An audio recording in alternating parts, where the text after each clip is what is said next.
every week I feel like you're getting hat, right? That's pretty far. So that's gonna be one of the last ones. Yeah. We're probably going to be all around the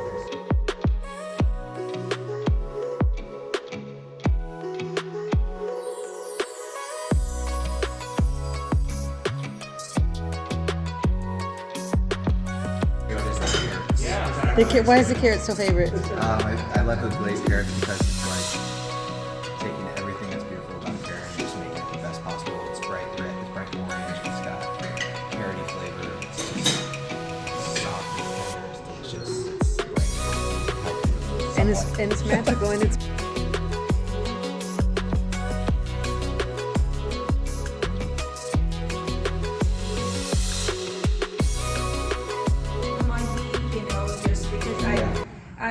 when it was ready, I had to put it back because I was baking. I had to put it back on the tray and let it to sit in there another 10 minutes because I thought underneath it doesn't have enough color. Yeah.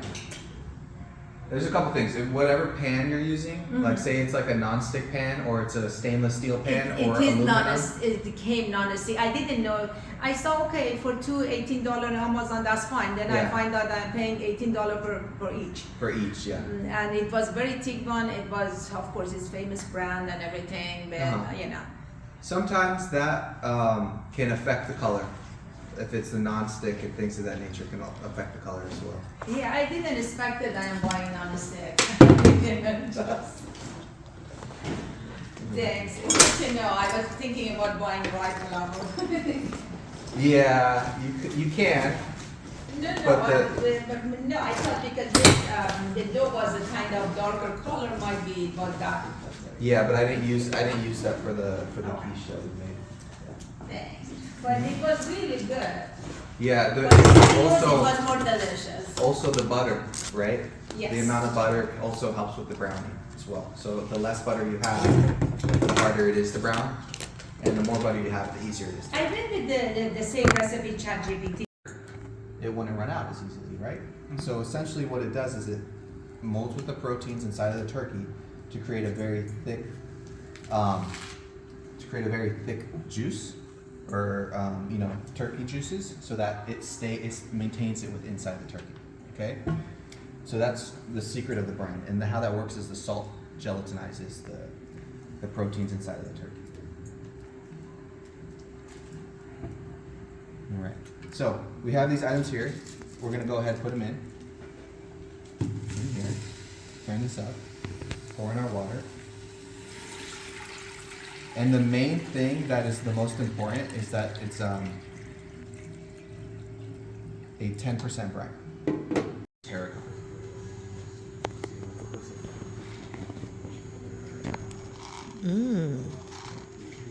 lovely. Now we get to the gravy. I'm just gonna put just a touch of oil that has a little bit of water in it. So I don't know. That's okay. What's an olive oil? Olive oil and water. A little bit of water in there. That's okay. All right. I have my turkey neck and my giblets. All right. This is called the giblet gravy. I'm literally gonna get as much color as I possibly can on this. Is what the You want to stay back. It has water on it. Right. So the color is the flavor.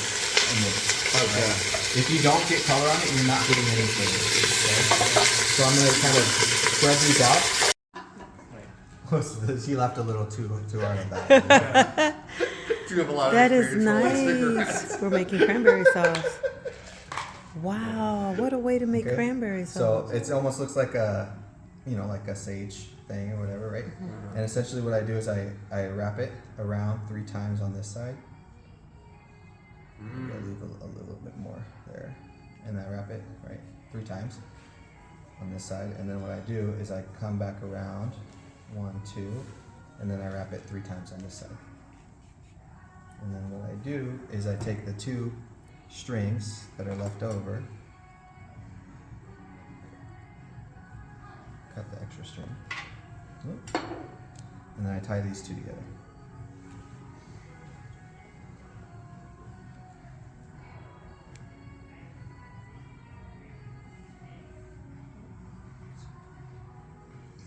And so what that's gonna do is it's gonna keep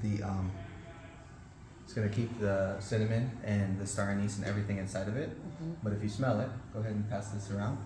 If you smell it, it's gonna have all that flavor from everything there. We blew the fuse on the burner. Wow, that's wonderful. Wow. I think they're plugged into the same. That it was very interesting. I never. Yeah, I always add honey, but like for pork, I don't add thyme. I do rosemary. I don't add thyme and parsley. I do rosemary, and I don't do any lemons. I do oranges only. How many oranges are you adding to the I cranberry? added 2 oranges to cranberry, Wow, look at that. and I turned it up to let it just kind of simmer down. And this is also where I'm going to drop in my sachet. And just leave Could that. you do these the day before? Of course, yeah. They're actually, I'm actually cooking cranberry sauce for this class, but I'm also cooking cranberry sauce for the rest of Thanksgiving. Okay. So the longer it sits in the refrigerator, just to get a little bit of flavor. Kind of looks like it's melting. Yeah, and there's quite a bit of water inside of the cranberries, right? So that's gonna basically take care of itself. But that was see, 1 pop. We're good. We're good now. Yeah. Nope, couple more. Stand back. Yeah, it's always important to have some protective gear on you. Like I'll say like if it's something like science gear. That's right. I'm gonna put these down for them just to be safe. Because I would say like maybe like if I had science gear, also like some safety goggles. Like that could be a little science. Wow. Yes. So once the caramel is like once the caramel has been basically liquefied, you're safe. Okay. Because it's not hot anymore. Okay. Yeah, but remember, in your kitchen, you have to stay there. You cannot stay there and do that one. Yeah, it's true. Pour them in, walk away for 10 seconds, then come back. You don't need to add any water to it? No water? No, I'm gonna judge that, and that's why I cut these oranges, because instead of adding water, I'm gonna add orange juice, okay, to give a little bit more flavor. Taste it now, it's gonna be very, very tart. If you taste it in 20 minutes, it's gonna be less tart. If you taste it in 40 minutes, it's gonna be even less tart. So the longer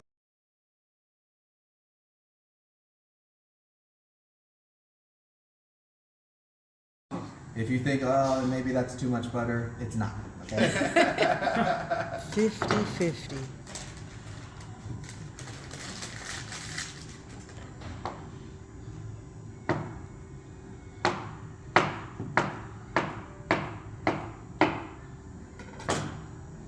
Okay, I'm gonna add this in.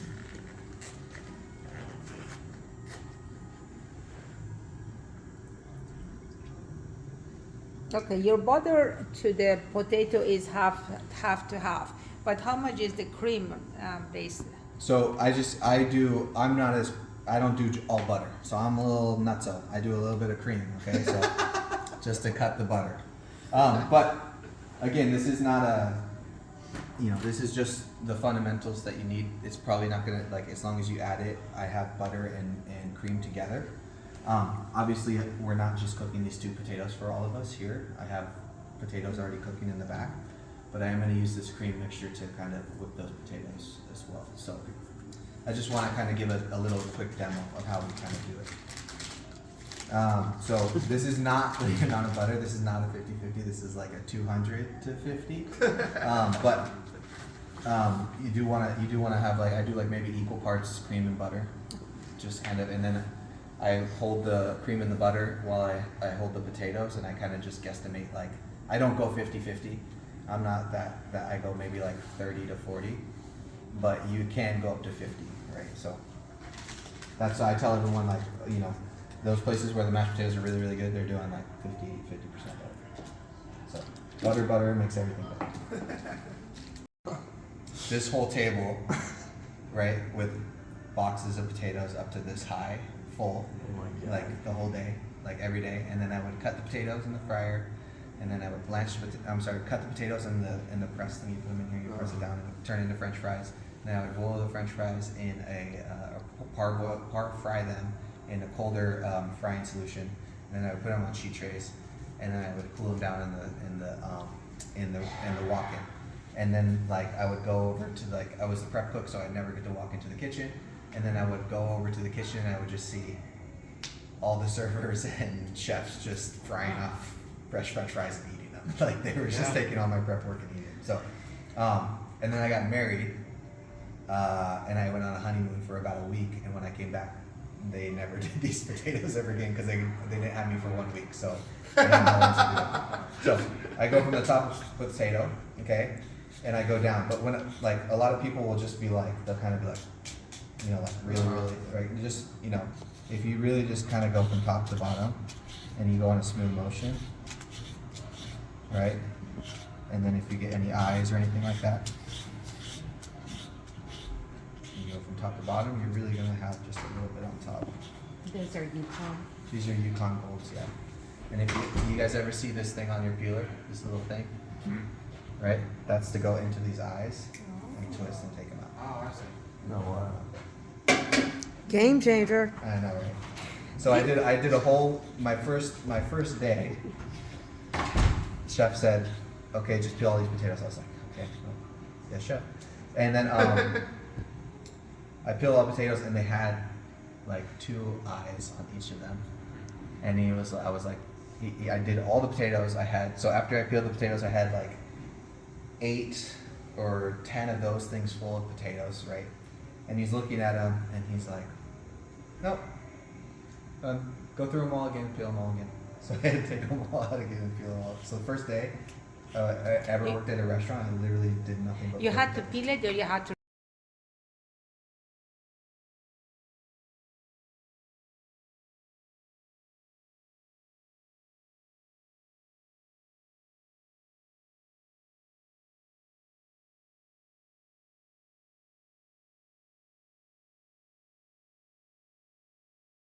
Condor con?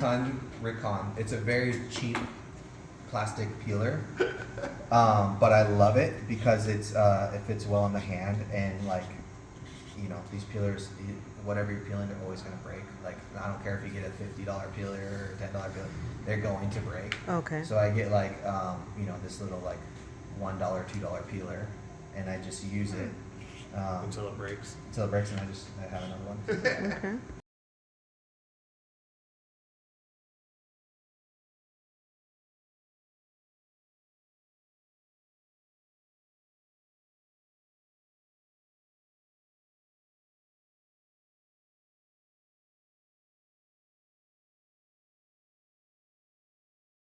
Tarragon.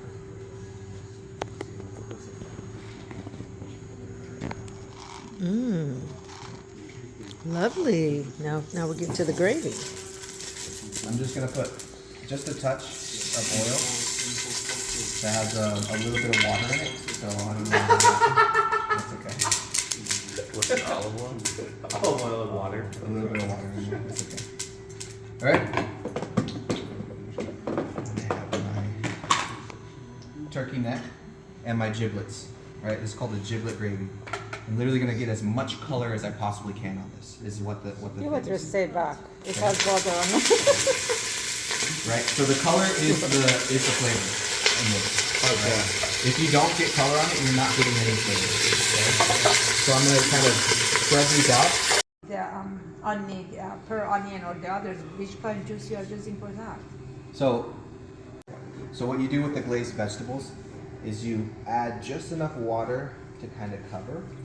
I'm gonna add a little bit less because there's some empty spots because we use some carrots for the gravy. But I'm gonna add a little bit less. I'm actually gonna add some of my butter in here as well. Not too much. Just a little bit. Because that's all gonna reduce down. Add that in there. And then I'm also gonna add a touch of salt. Just to season. And a little bit of vinegar. I don't think I have any vinegar, but that's okay. Which kind are you using? I would use a little bit of champagne vinegar. And what that helps with is just the emulsification. And you could also do it at the end, but it helps with the emulsification so the butter doesn't break too much. But essentially the key to this is why it's so hard is putting the perfect amount of liquid. So by the time it's completely reduced and completely glazed, the carrot is perfectly cooked. That's why it's so difficult. Can you add, like if you see it's not completely cooked, add a little bit more? Yes, you can add a little bit more water if it's not completely cooked, which is like the better of the two scenarios.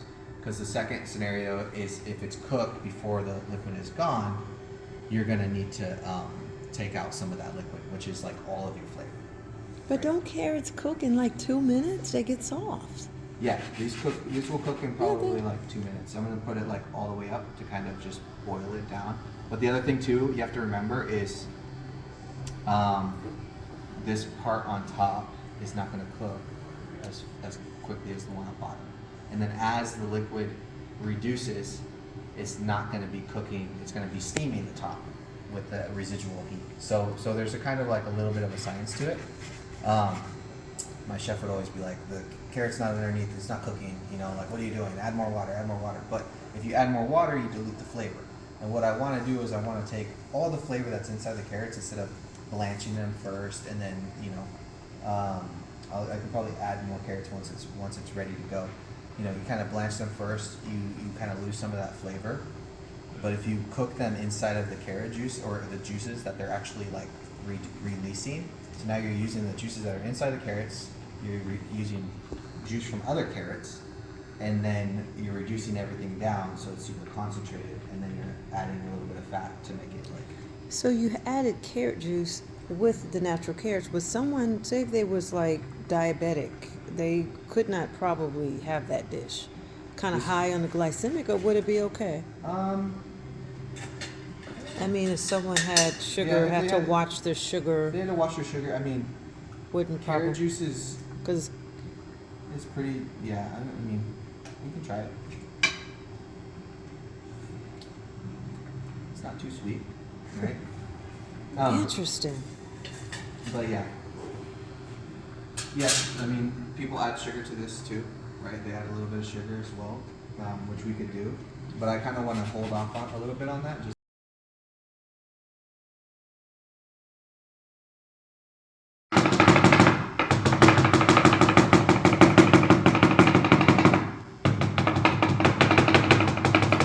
very dangerous. Don't do this at home. But definitely gets the job done faster. And then a sharp knife. I'm trying to build color on the bottom of the beans. So if I move the beans around and stir them around, this and that, it's not going to get color on there because it's going to be able to release all of its water, right? All of its water is going to, the top of it has water, the sides of it have water, the bottoms have water. If you continue to move it around, all that water gets some color on the bottom. So don't go ahead and stirring them around because you're not going to get any color.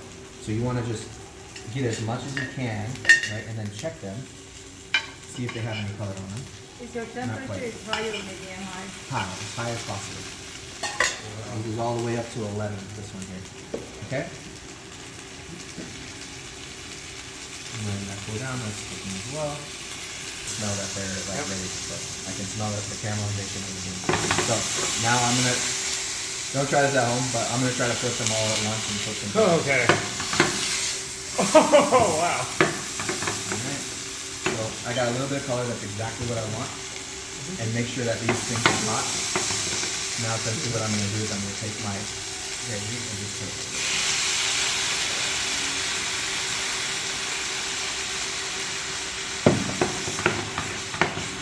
It's gonna cool down, and those are gonna be able to just really just kind of glaze over on that.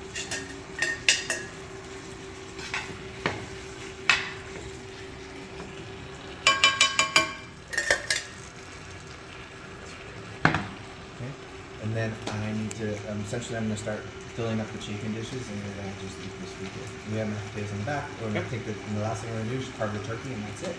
Alright? I'm gonna cut through that bone. Once I get through that bone, that's a good spot for that. Yeah. Okay?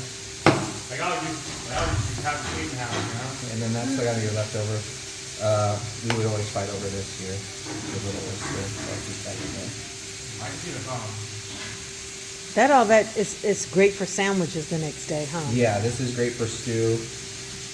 My guy did come by. He's like, I want one turkey carcass like every single year. So, but This Because is you one can of my make favorite stock things. out of the carcass. Right, can make and stock you out of just it. boil it. Also, it's great soup if you like to Soup make as it. well.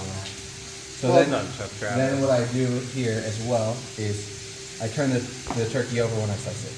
Okay? Because the skin, if I Right. slice the skin, it's going to push through. So I turn the turkey over, I slice it. It's so interesting. Always I saw people did, even on TV, they cut it opposite direction. That's. They are Julia Child or Chef Travis. Right, and then when I flip it up, Julia Child is making it like a show, so you know, I The think. skin is real. that's The why- skin is the best part. Yeah. Because that would bring it off the tender. Wow. pour a little bit of this in there, both of us. Then you're going to put your menu for New Year's out. I'm going to cut through that bone. Once I get through that bone, that's a good spot for that. Yeah. Okay? Like I would just have sweet and have it, you know? And then that's kind of your leftover. We would always fight over this here. The little oyster. So I'll keep that in there. I can see the bone. That it's great for sandwiches the next day, huh? Yeah, this is great for stew. My guy didn't come by. He's like, I want one turkey carcass like every single year. So, but this Because is you one of can my make favorite stock things. out of the carcass. Right, You can make and stock you out of just it. boil it. Also, it's great soup if you like to Soup make as it. well. So Well then, done, Chef Travis. then what I do here as well is I turn the turkey over when I slice it. Okay? Because the skin, if I Right. slice the skin, it's going to push through. So I turn the turkey over, I slice it. It's so interesting. Always I saw people did, even on TV, they cut it opposite direction. That's. They are Julia Child or Chef Travis. Right, and then when I flip it up, Julia Child is making it like a show, so you know, I The think. skin is real. that's The why- skin is the best part. Yeah. Because that would bring it off the tender. Wow. pour a little bit of this in there, both of us. Then you're going to put your menu for New Year's out. Time, and then I got the angle there where I got the whole turkey breast. And then I have that there. Okay. Wow. Wow, that's amazing. Alright, next up we're gonna do the other side. I left a tiny bit of meat there, that's okay. And then I'm Your gonna go best. around the other side. Okay, I'm gonna cut on this side here. Oh, there's okay. And I'm gonna pull as I kind of carve down. Pull and carve down, pull and carve down. I'm gonna see here where I can cut as soon as I continue to open that up. And then I just cut all the way down. Oops, I got to cut through here. Cut off that skin there.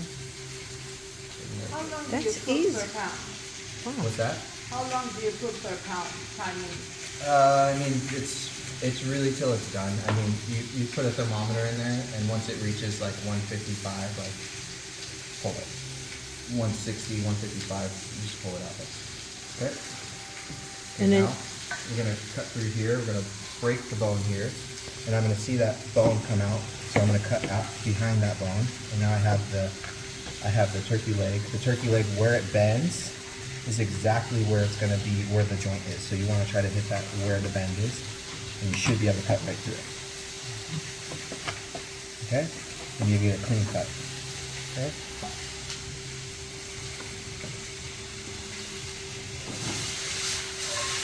Alright.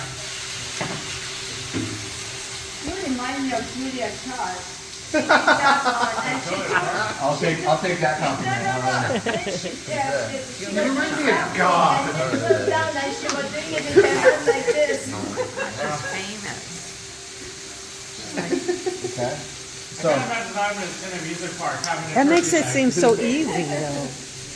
right, so now I got that told you, right. you can have This way, anything I'll you cut want that to in there. anywhere, as long as you